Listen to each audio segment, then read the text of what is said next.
வணக்கம், welcome to Geetha's recipe. நம்ம வீடியோக்குள்ளே போகிறதுக்கு முன்னாடி நம்ம சேனலில் சப்ஸ்கிரைப் பண்ணாமல் பார்த்துட்டு இருந்தீங்கன்னா ப்ளீஸ் ஃப்ரெண்ட்ஸ் சப்ஸ்கிரைப் பண்ணிவிட்டு பக்கத்தில் இருக்க பெல் சிம்பிளையும் கிளிக் பண்ணிக்கோங்க. இப்போ வாங்க வீடியோக்குள்ளே போயிடலாம். ஸ்பெகட்டி செய்கிறதுக்கு நம்ம ஃபஸ்ட்டு அதை வேக வச்சுக்கணும். அதுக்காக ஒரு 2 கப்பு தண்ணி விட்டுருக்கேன். அதில் உப்பு போட்டு நல்லா மிக்ஸ் பண்ணிக்கலாம். தண்ணி ஓரளவுக்கு சூடேறின பிறகு நம்ம எடுத்து வச்சுருந்த ஸ்பெகட்டியை சேர்த்துடலாம். நான் இதை ஒரு 10லேருந்து 12 நிமிஷத்துக்கு வேக வைக்க போகிறேன். நம்ம இது வாங்கும்போது இதோட கவரில் எவ்வளோ நிமிஷத்துக்கு வேக வைக்கணும் அப்படிங்கிறத நம்ம குறிச்சிருப்பாங்க. அதுக்கு தகுந்த மாதிரி நம்ம வேக வச்சுக்கலாம். நான் இந்த ஸ்பெகட்டி தான் யூஸ் பண்ணியிருக்கேன். நம்ம போட்ட ஸ்பெகட்டி எல்லாமே தண்ணிக்குள்ளே அமுங்கி சூப்பராக நமக்கு ரெடி ஆகிடும். இது வேகிறதுக்குள்ளே நம்ம தக்காளியை வேக வைக்கணும். அது அடித்து நம்ம ஒரு பேஸ்ட் ரெடி பண்ணணும். அதுக்காக 1 டம்ளர் தண்ணி விட்டுருக்கேன். இதில் இந்த மாதிரி சைஸில் இருக்கிற தக்காளி 4 எடுத்து நம்ம வேக வைக்க போகிறோம். அதுக்கு மேலே உள்ளதை எடுத்துட்டு இந்த மாதிரி கீறி விட்டு நம்ம வேக வச்சுக்கலாம். சீக்கிரம் நமக்கு வெந்து கிடைக்கும். இந்த தக்காளியெல்லாம் நல்லா பழுத்ததாகவும் ஃபுல்லாக ரெட்டாக இருக்கிற மாதிரி இருக்கணும். எல்லாத்தையும் கீறியாச்சு. நம்ம இதை வேக வச்சுருவோம். மூடி போட்டு வேகட்டும். இது ஒரு 5லேருந்து 7 நிமிஷத்துக்கு வெந்தால் போதும். இது இன்னும் 2 நிமிஷத்துக்கு வேகணும். நம்ம எடுத்து பார்த்தோம் அப்படின்னா ஒரே ஒரு ஸ்பெகட்டியை எடுத்து நம்ம அமுக்கி பார்த்தோம் அப்படின்னா நமக்கு நல்லா அது கட் ஆகும். அந்த ஸ்டேஜில் இருக்கும்போது நமக்கு ஆஃப் பண்ணிக்கணும். இப்போ ஒரு 2 நிமிஷத்துக்கு மூடி வச்சுருவோம். இப்போ நல்லா குக் ஆகிடுச்சு. ஸ்டவ் ஆஃப் பண்ணிவிட்டு இதை நம்ம வடிகட்டி எடுத்து வச்சுக்கலாம். இதுக்கு எண்ணெய் ஊற்றணுன்னு அவசியம் கிடையாது. இந்த மாதிரி 1 டைம் செஞ்சு பாருங்கள். எண்ணெய் ஊற்றாமல் நமக்கு ஸ்பெகட்டி செய்யும்போது நம்ம போடுற சாஸ் நல்ல ஸ்பெகட்டியில் கோட் ஆகும். வடிகட்டி வச்ச பிறகு நம்ம ஃப்ரெஷ் வாட்டரில் ஒரு தடவை வாஷ் பண்ணி எடுத்து வச்சுக்கலாம்.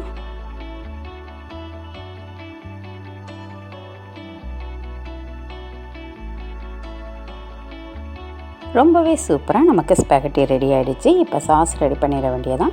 தக்காளியையும் இந்த மாதிரி ஸ்டேஜில் நம்ம ஆஃப் பண்ணிக்கலாம். ஏன்னா தோல் உரிச்சிட்டு நம்ம அரைக்க போகிறோம். இதோட கலருக்காக 2 காஷ்மீரி மிளகாய் சேர்த்துருக்கேன். அந்த ஹீட்டிலேயே இந்த காஷ்மீரி மிளகாவும் குக் ஆகிடும். இப்போ அந்த தோலெல்லாம் நீக்கிட்டு இந்த மிளகாவும் கலருக்காக சேர்த்துருக்கேன். நீங்கள் தேவையில்லை அப்படின்னா நீங்கள் பொடி கூட சேர்த்துக்கலாம். இதெல்லாத்தையும் சேர்த்து மிக்சியில் நம்ம அரைச்சி எடுத்துக்கலாம். தக்காளி வேக வச்ச தண்ணி ஒரு 1/4 டம்ளர் இருக்குது. அதை நம்ம லாஸ்ட்டாக சேர்த்துக்குவோம். வதக்கிறதுக்கு ஒரு 10 பல்லு பூண்டு எடுத்து இந்த மாதிரி பொடியாக நறுக்கி வச்சுருக்கேன். ஒரு சின்ன சைஸ் குடமிளகாவை இந்த மாதிரி நறுக்கி எடுத்துக்கலாம். அதுக்கப்புறம் ஸ்வீட் கார்ன் ஒரு 2 ஸ்பூன் எடுத்துக்கலாம். வதக்கிறதுக்கு ஒரு பேன் வச்சுருக்கேன். பேன் ஹீட் ஆன பிறகு 2 ஸ்பூன் எண்ணெய் ஆட் பண்ணிக்கலாம். இதுக்கு பதிலாக நீங்கள் பட்டர் கூட ஆட் பண்ணிக்கலாம். ரொம்பவே டேஸ்ட்டாக இருக்கும். இப்போ நறுக்கி வச்ச பூண்டை சேர்த்துடலாம். பூண்டு பொன்னிறம் மாற வரைக்கும் நல்லா வதக்கிக்கலாம். அதுக்கப்புறம் ஸ்வீட் கார்னையும் கேப்சிகமும் ஆட் பண்ணிக்கலாம். 1 நிமிஷத்துக்கு நல்லா வதக்கிக்கலாம்.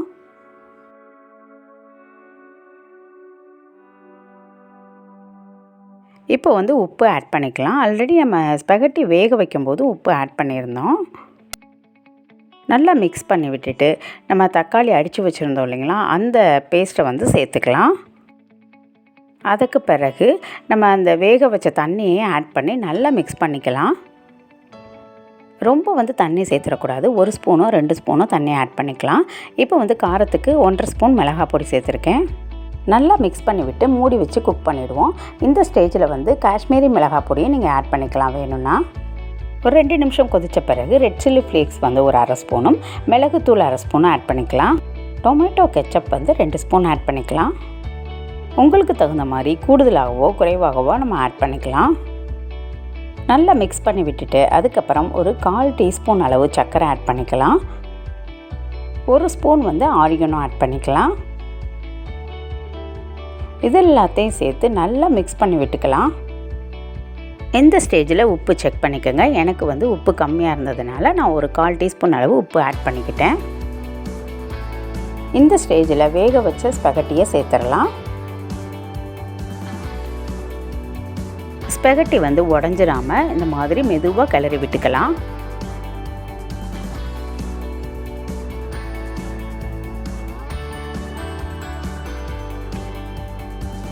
இந்த மாதிரி ஒன் டைம் செஞ்சு பாருங்கள். உங்கள் கிட்ஸுக்கெல்லாம் ரொம்பவே பிடிக்கும்.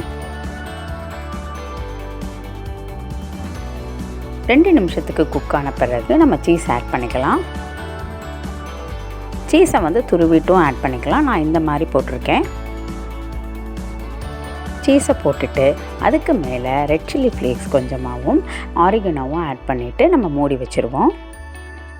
இப்போ வந்து ஃப்ளேம் ஸ்லோவில் தான் இருக்குது. மூடி வச்சு ஒரு நிமிஷத்துக்கு குக் ஆனால் போதும்.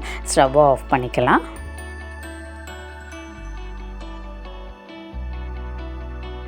சூப்பரான டொமேட்டோ ஸ்பெகட்டி ரெடி ஆகிடுச்சு.